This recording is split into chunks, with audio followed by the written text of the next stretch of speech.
The following vision has taken place over the last month. It is currently 12:30 a.m. on Tuesday, April 23rd, just before we'll celebrate the Passover. This vision has come through difficulty, through migraines and distraction and kind of jumbled in nature. And just this evening, the Lord cleared it up. I'll do my best to recount and put the pieces together because I've seen it out of order. As you look, you see again a large mountain valley, and I believe this is a valley that I've seen before multiple times. And in the valley at the bottom, you see like a small city, and so it would be like an old Western kind of a small type of a city. In the center of the city is a large building that takes the shape of a factory, but it is completely made like out of lumber, so it looks like a log cabin, but it is the shape of a factory. And so you can see it has large smokestacks, smoke's coming from, and there's large windows, but it's really rustic looking. Out front, you see a small parking lot that looks or appears or it seems like it's like a visitor's parking lot, and it's not really all that full. And then also out in front, there is like a fishing pond, and there's a wooden deck or dock that goes over to it. And so it looks like it's similar to like a Bass Pro Shop. Overhead, you could see that there's many different birds in the distance that are circling. When you walk into the factory, immediately I noticed that there were 3 different generations of people, and they were all separated.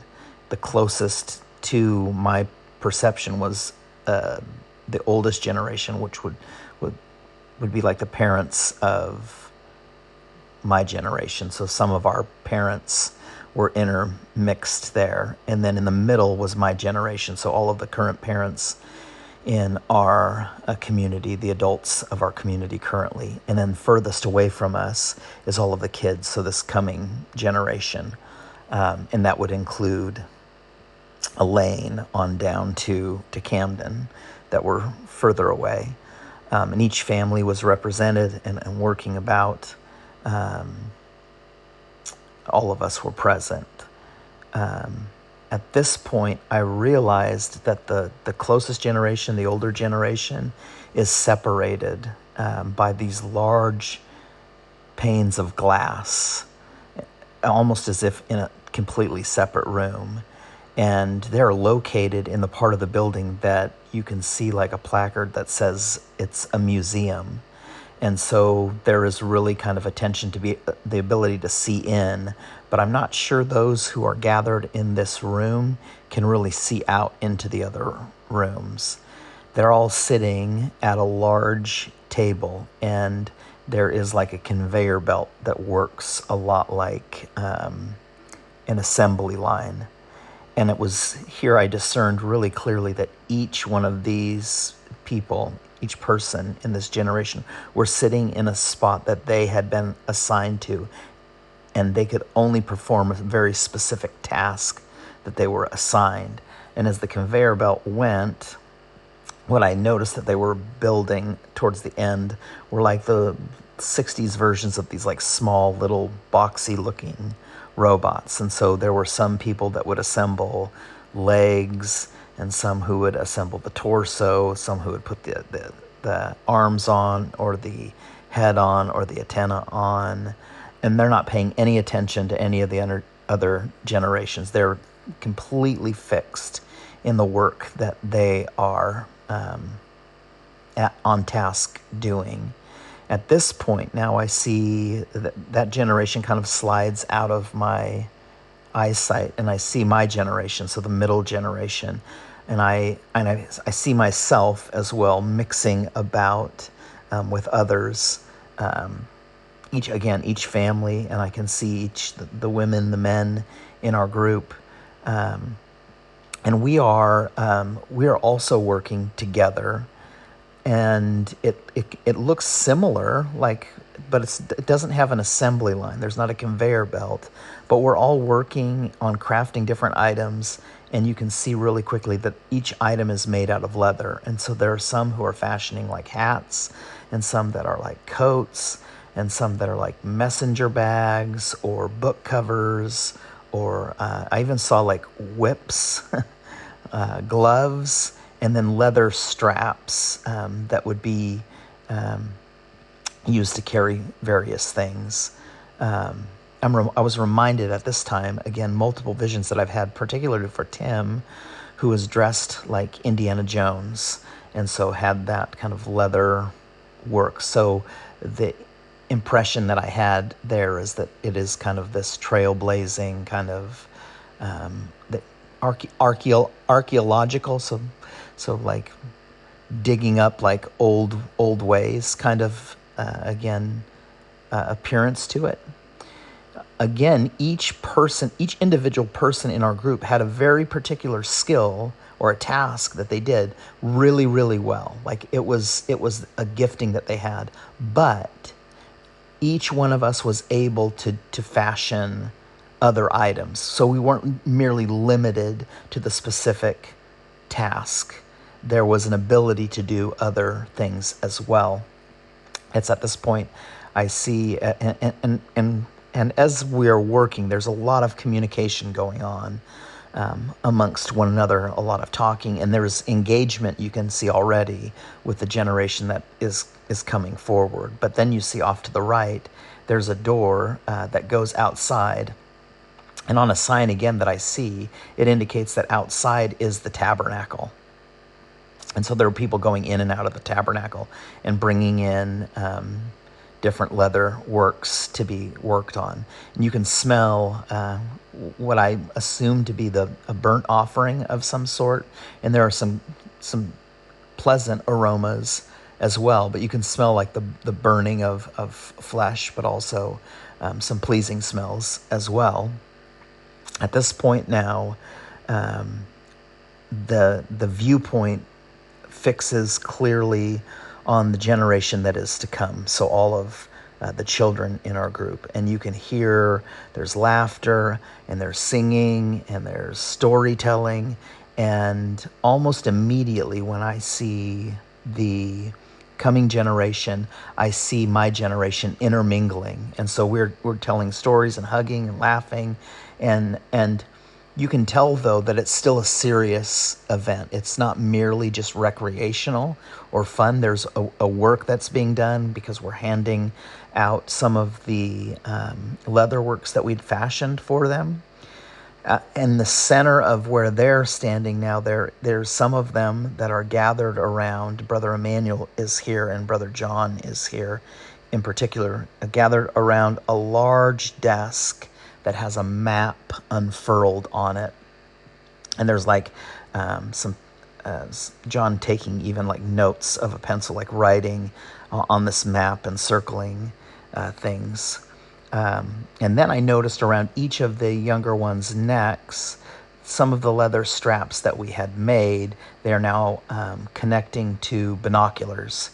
And they have in their hand these lists, like a list of birds that they're going out to do some bird watching. And I'm reminded of a movie that we watched a little while ago as a family. It was called The Big Year. The Big Year. And the whole premise of it was just a group of people who would go out and try to collect as many different various kinds of birds as they could. And it had kind of that feel, but there was a camaraderie there. It wasn't like a competition to see who could do the best. And in fact, each of the younger ones, they had a different list. And so it was almost as if they were going out to find very particular birds. It was then that I noticed that there weren't multiple types of birds. All the birds on every page was an eagle. And each eagle looked a little bit different. But on the pages that they had with these different eagles were different names, and they were names that I could make out were honor and faithfulness and valor. But I could also tell that there was obviously, more eagles than that had names that were similar to this. At this point, all of the fathers and mothers in my generation began to gather around the young ones and lay our hands on them. But what was interesting, it was that it wasn't the parents of the family laying their hands on their own children. All of the families were mixed together. And so there were parents laying hands on young ones that weren't their own natural children. And then communion was taken as a whole group, and a prayer was given. And you could see then in each father's hand or head of household's hand, they pick up a shofar that they had been holding. And all at the same time, there's a sounding of the shofar, which indicated the beginning of the season of bird watching. And so at this point, the young ones exit out of a back door and head into the mountains. And you could see as they were going up into the mountains, the birds that were flying overhead were actually eagles. And there was even more eagles now that were flying. And instead of the younger ones having to go and try to find the eagles, it was as if the eagles were flying to each one of the younger ones, as if they were reporting to each individual kid so that they could be counted and marked down in the journal. At this point, you come back into the building, and the women in our group, the mothers of the group, are in this great room again, and they begin to weep and weep and weep, and they were tears of sadness. First, the impression was tears of sadness over the oldest generation who weren't involved and who were still separated. And so there was a grieving that was going there. And even then you could hear prayers being prayed. And at the same time, it was mixed with also the tears of joy at watching their children set out. And then I think it was Rachel who had talked about what the kids were doing was called the counting of the eagles. And it was something that we had practiced for, at this point, it felt like many years, even though we were the same age. And so this weeping went on. I wanted to say that it went on for hours, but that was the impression I had. But obviously in my vision, it ended much quicker than that. But it was a period of time. And at this point, the women, they dry their tears and they head out the door, heading towards the tabernacle, and we're outside again, and they're setting a large table for a giant feast. The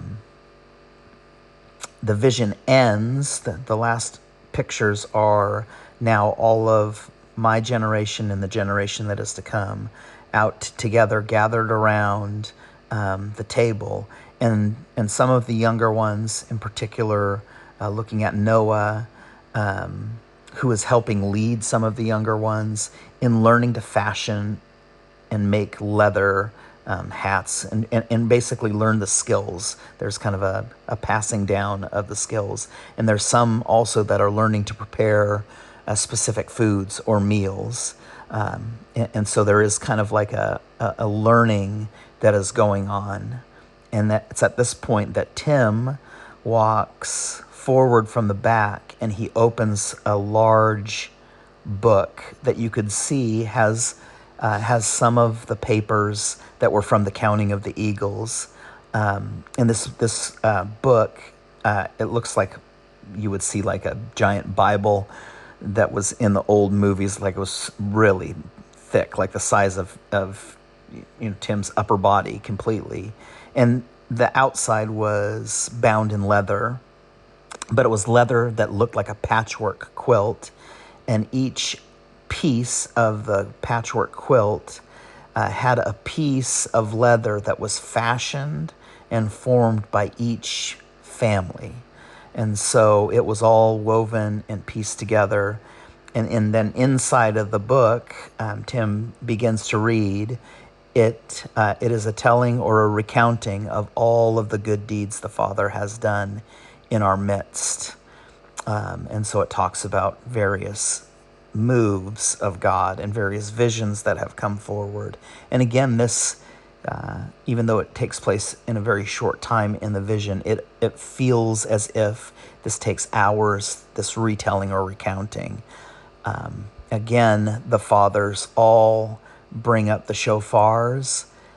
We all blow the shofars again together, and all of the eagles that were out in the mountain now fly. They like soar, like dive and sit among us on the tables, on the ground around. Some of the kids, the generation that has come, you could see they have like the falconer's gloves on, and the eagles are resting on their hands as if those eagles are specific to each individual youth. And there is then a great feast, and again, prayers are said, and that is where the vision ends.